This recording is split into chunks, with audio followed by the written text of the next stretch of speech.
बिस्मिल्लाहिर्रहमानिर्रहीम, अस्सलाम वालेकुम नाज़रीन। मैं इमरान खान हूँ। पहली खबर तो यह है कि इम्पोर्टेड वज़ीर आज़म ने एतराफ़ जुर्म शुरू कर दिया है।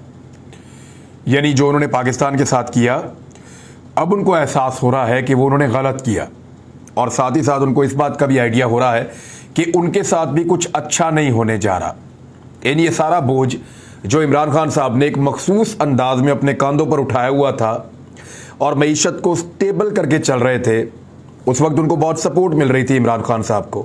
कौन कौन सी सपोर्ट जो इमरान खान साहब के दौर में मईशत को मिल रही थी और शहबाज शरीफ के दौर में निकल गई है, वो भी मैं आपको भी बताता हूँ। उसकी कुछ मिसालें हैं, आपके सामने रख देता हूँ। लेकिन शहबाज शरीफ साहब के साथ सीरियस प्रॉब्लम ये हो गया कि वो जिस लालच के साथ इक़्तिदार में आए थे, तो उनको पता चला है कि ये ज़्यादा मुश्किल काम है। अगर वो जेल काट लेते, गिरफ्तार हो जाते या केसेस का सामना कर लेते तो शायद वो आसान था। वज़ीर आज़म बनने के बाद उनकी हालत दुबली हो गई है, और हालत पतली होने के बाद अब वो एतराफ़ जुर्म कर रहे हैं। एक चलते फलती इकॉनमी को, एक हंसते बसते मुल्क को उन्होंने कहां से कहां पहुंचा दिया। आज हमारे पास तेल और गैस के लिए पैसे नहीं हैं, ये शहबाज शरीफ साहब कह रहे हैं। थोड़ा अर्सा पहले ये वो पॉलिटिकल शख्सियत है जो इमरान खान साहब से कह रहे थे कि हम आकर पेट्रोल 100 रुपए से कम में बेचेंगे, और इमरान खान साहब अगर उसको 150 रुपए में बेच रहे थे तो ये तनकीद का निशाना बना रहे थे। और इमरान खान कह रहे थे कि मैं अभी 10 रुपए सस्ता करके भी मजीद जून जुलाई तक बेचूंगा, और फिर लोगों के ऊपर बोझ नहीं डालूंगा, चाहे मेरे ऊपर IMF दबाव डाले या कोई और डाले, मैं मैनेज कर लूंगा। क्योंकि इकोनॉमी में उनको बहुत सारे फैक्टर्स सपोर्ट कर रहे थे। फॉरेन रेमिटेंसेस सपोर्ट कर रहे थे, टैक्स कलेक्शन बहुत ज्यादा बढ़ रही थी, वो सपोर्ट कर रहा था। इमरान खान साहब को जो है वो एक्सपोर्ट्स पाकिस्तान की बढ़ रही थी, वो सपोर्ट मिल रही थी। IT का शोबा आगे जा रहा था, वो सपोर्ट मिल रही थी। ओवरसीज पाकिस्तानी जो है रोशन डिजिटल अकाउंट के अंदर पैसे भेज रहे थे, वो भी सपोर्ट मिल रही थी। लेकिन PMLN के दौरे हुकूमत में वो सपोर्ट तो अपनी जगह, जो मईशत बड़ी मुश्किल से स्टेबल हुई थी, उसको झटका ऐसा लगा कि वो अभी तक खड़ी नहीं हो पा रही। और खड़ी नहीं हो पा रही, उसके ऊपर कुछ स्टेटमेंट्स हैं, वो मैं आपके सामने रखता हूं। उमर अयूब साहब ने कुछ बातें की हैं, कुछ बातें जो हैं वो हमाद अजहर ने की हैं, और कुछ हकायक हैं जो आपके सामने अभी आ जाएंगे, और वो हुकूमती दादोशुमार है, मेरे नहीं है। शहबाज शरीफ साहब ने पहला एतराफ़ जुर्म ये किया कि आज हमारे पास तेल और गैस के लिए पैसे नहीं हैं, हमने मुल्क को दिवालिया कर दिया है। यह शहबाज शरीफ साहब का कहना है।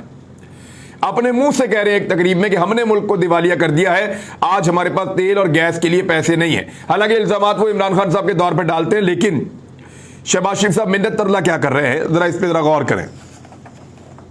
यानी सठिया गए हैं। वो ये कह रहे हैं कि एक पार्टी आए तो उसे टन्योर पूरा करने दिया जाए, और उसके गोल्स जो हैं वो पूरे करने दिए जाएं, और फिर उसके गोल्स को तब्दील ना कर सकें बाकी लोग, तो आइए आकर माशी इस्तेहकाम के लिए सियासी इस्तेहकाम पैदा करते हैं। ये कौन कह रहा है? ये तो एतराफ़ जुर्म है। थोड़े दिन पहले इमरान खान साहब की हुकूमत थी, उनके अपने गोल्स थे जो उन्होंने सेट किया हुआ था, उनके मुताबिक वो मुल्क को चला रहे थे, और वही इकदामात ले रहे थे जिनके जरिए से, जिस फार्मूला के जरिए से वो मुल्क को आगे लेकर जाना चाहते थे। तो उस वक्त उनकी हुकूमत को गिरा दिया गया, जिसको आज शहबाज शरीफ साहब खुद बुरा कह रहे हैं। उस वक्त उनकी हुकूमत के खिलाफ अदम इस्तेहकाम पैदा किया गया, जिसकी आज शहबाज शरीफ साहब बात कर रहे हैं। इमरान खान की हुकूमत के खिलाफ लॉन्ग मार्चेस किए गए, धरने दिए गए, प्रोटेस्ट किए गए, उनको परेशान किया गया, जिसके ऊपर आज शहबाज शरीफ साहब कह रहे हैं कि वो गलत था। और फिर उनकी अच्छी खासी इकॉनमी को आकर ऐसे डेंट डाले गए कि 20 अरब डॉलर से मुल्क के ज़खायर 9.7 अरब डॉलर से भी कम हो गए हैं। ये इन्होंने आकर किया है।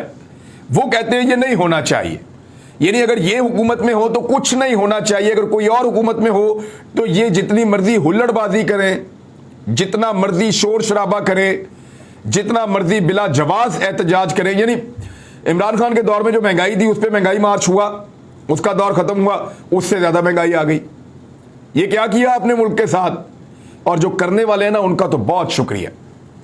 यानी शहबाज शरीफ कभी भी अपनी सारी जिंदगी लगा लेता आसिफ अली जरदारी और शहबाज शरीफ और मौलाना फजलुर रहमान ये टिल का जोर लगा लेते ना, ये कुछ कर लेते, ये इमरान खान की हुकूमत नहीं गिरा सकते थे। ये इमरान खान को भी पता है और इन तीनों को भी पता है, ये कभी इमरान खान की हुकूमत नहीं गिरा सकते थे। गिराने वालों ने गिराई है, जो हमेशा गिराते हैं उन्होंने गिराई है, जो हमेशा बनाते हैं उन्होंने बनाई है। ऐसे ही होता है, हमेशा ऐसे ही हुआ है इस दफा।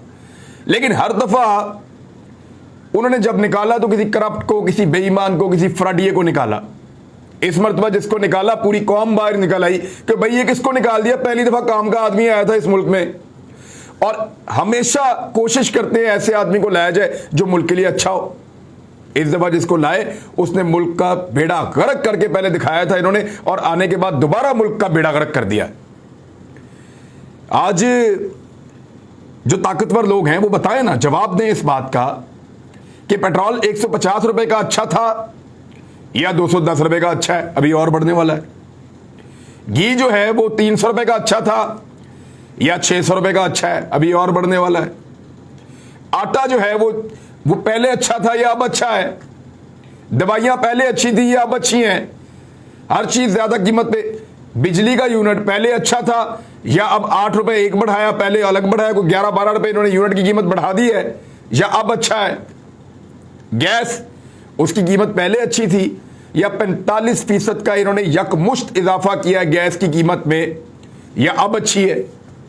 जवाब देना इस बात का, इस बात का उन लोगों को जवाब देना पड़ेगा, लोगों को जो खिलवाड़ उन्होंने इस मुल्क के साथ किया है।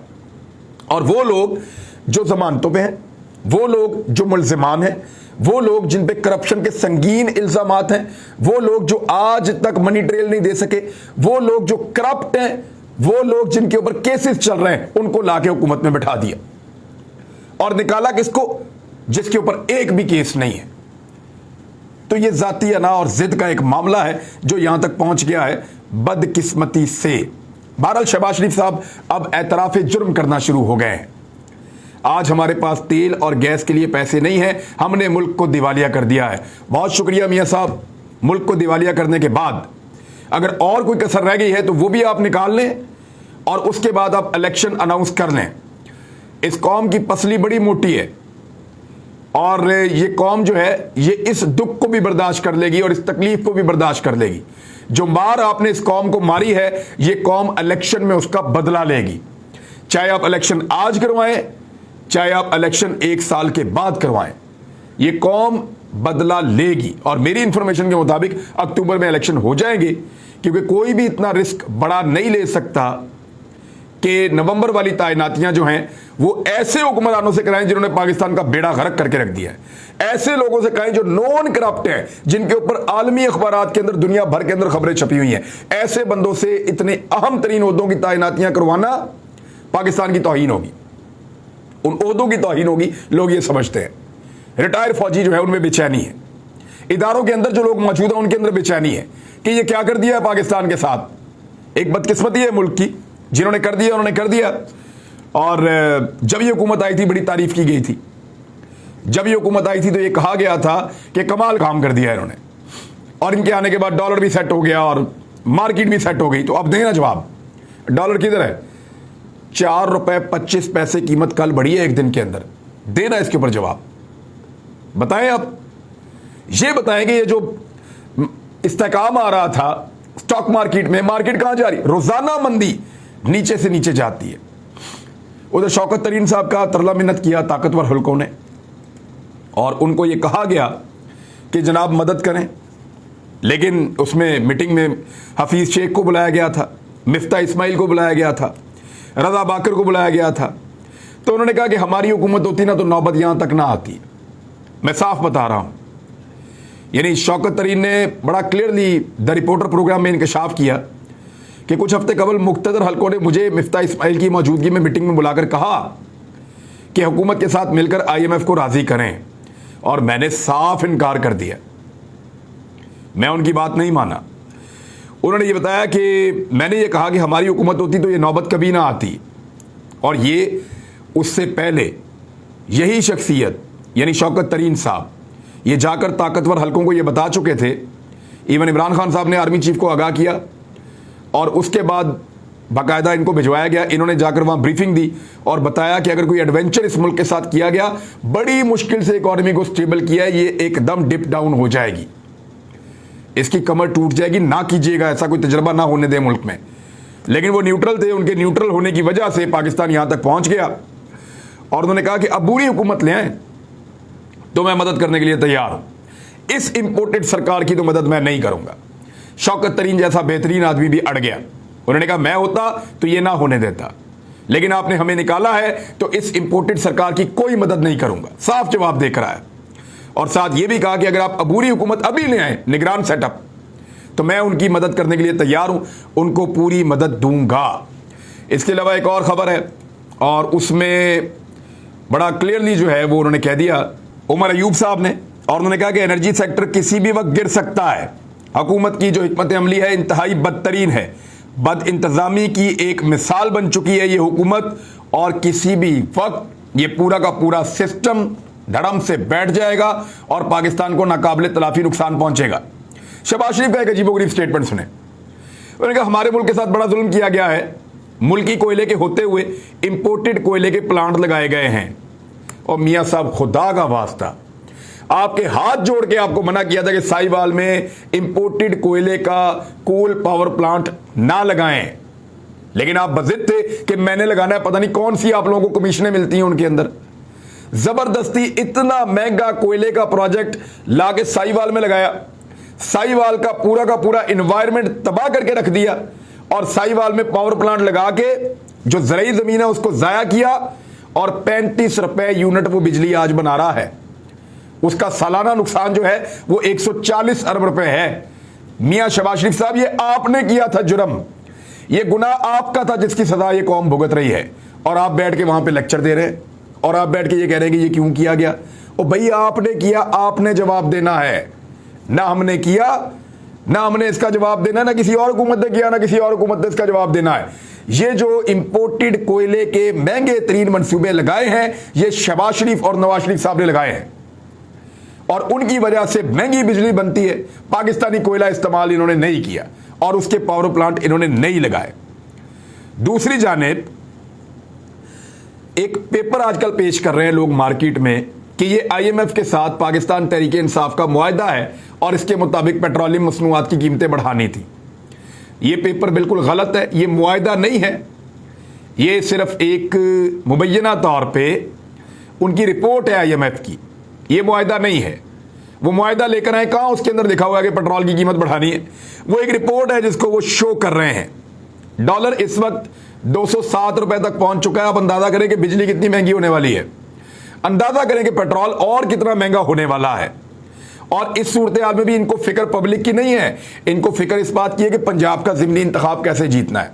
हमजा शहबाज और आसिफ अली जरदारी बैठ के मीटिंग कर रहे हैं, उधर सिचुएशन बड़ी अजीब हो गई है। मुस्लिम लीग नून का कोई भी वर्कर पाकिस्तान तहरीक इंसाफ से आने वाले लोगों को वोट ही नहीं डालना चाहता। यानी यहाँ पंजाब में, लाहौर में, इधर उधर आप देख लें, जितने भी लोग हैं, चाहे असद खोखर है, चाहे वो ओन चौधरी का भाई है, चाहे ये दीगर चौहान है, नज़ीर चौहान है, या बाकी लोग अलीम खान, ये लोग अगर इलेक्शन में खड़े होते हैं तो PMLN का वोटर कहता है जी इनके खिलाफ हमने सियासत की इतना लंबा अरसा, ये हुकूमत में रहे, हम अपोजिशन में मारे खाते रहे, ये लोटे आज इधर आगे, हम इन्हें वोट नहीं डालेंगे। क्योंकि इनके मुकाबले में जो PMLN के लोग उम्मीदवार हैं इलेक्शन लड़ने के, वो मुखालफत कर रहे हैं। वो कह रहे हैं जी हमारा नून लीग का वोट है, हम नहीं डालते वोट। दूसरा, इस वक्त शेर का जो कैंडिडेट है, शेर का जो निशान है वो वैसे ही कमजोर है।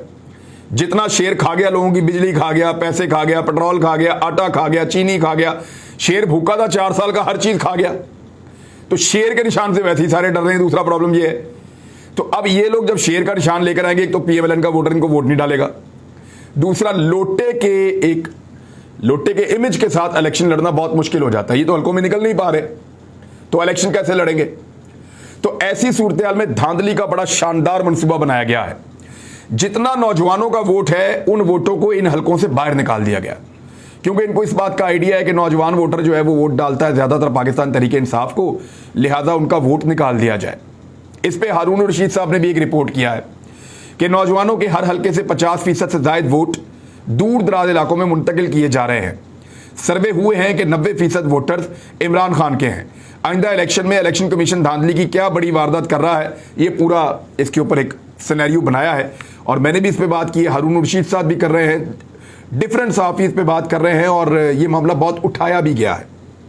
लेट्स सी, देखते हैं इसका क्या बनता है। लेकिन ये एक बड़ी ज्यादती है जो एक पॉलिटिकल पार्टी के साथ करने की तैयारी की जा रही है और ज़िमनी इंतखाबात में इमरान खान साहब ने भी कह दिया कि पूरी इनकी धांधली की तैयारी है और अगर ये इलेक्शन करवा दें साफ और शफाफ ये 20 हलकों में, तो सबको पता चल जाएगा कौन जीत रहा है कौन हार रहा है।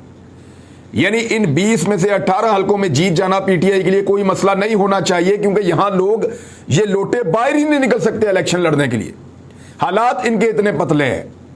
तो अब पाकिस्तान तहरीक इंसाफ का डिपेंड करता है कि वो कैसे लोगों को टिकट देते हैं, वो किस एग्रेशन के साथ इलेक्शन लड़ते हैं, उसकी हिकमत अमली क्या बनाते हैं।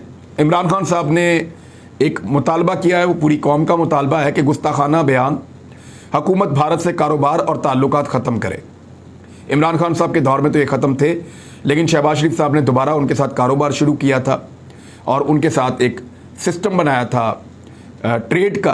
तो शहबाज शरीफ साहब को उसको रिवर्स करना चाहिए और किसी सूरत भी जो है वो इमरान खान साहब ने वकला से खिताब करते हुए कहा था कि भारत में आखिरी नबी सल्लल्लाहु अलैहि वसल्लम की शान में गुस्ताखी की गई है और उसकी मजम्मत करते हैं।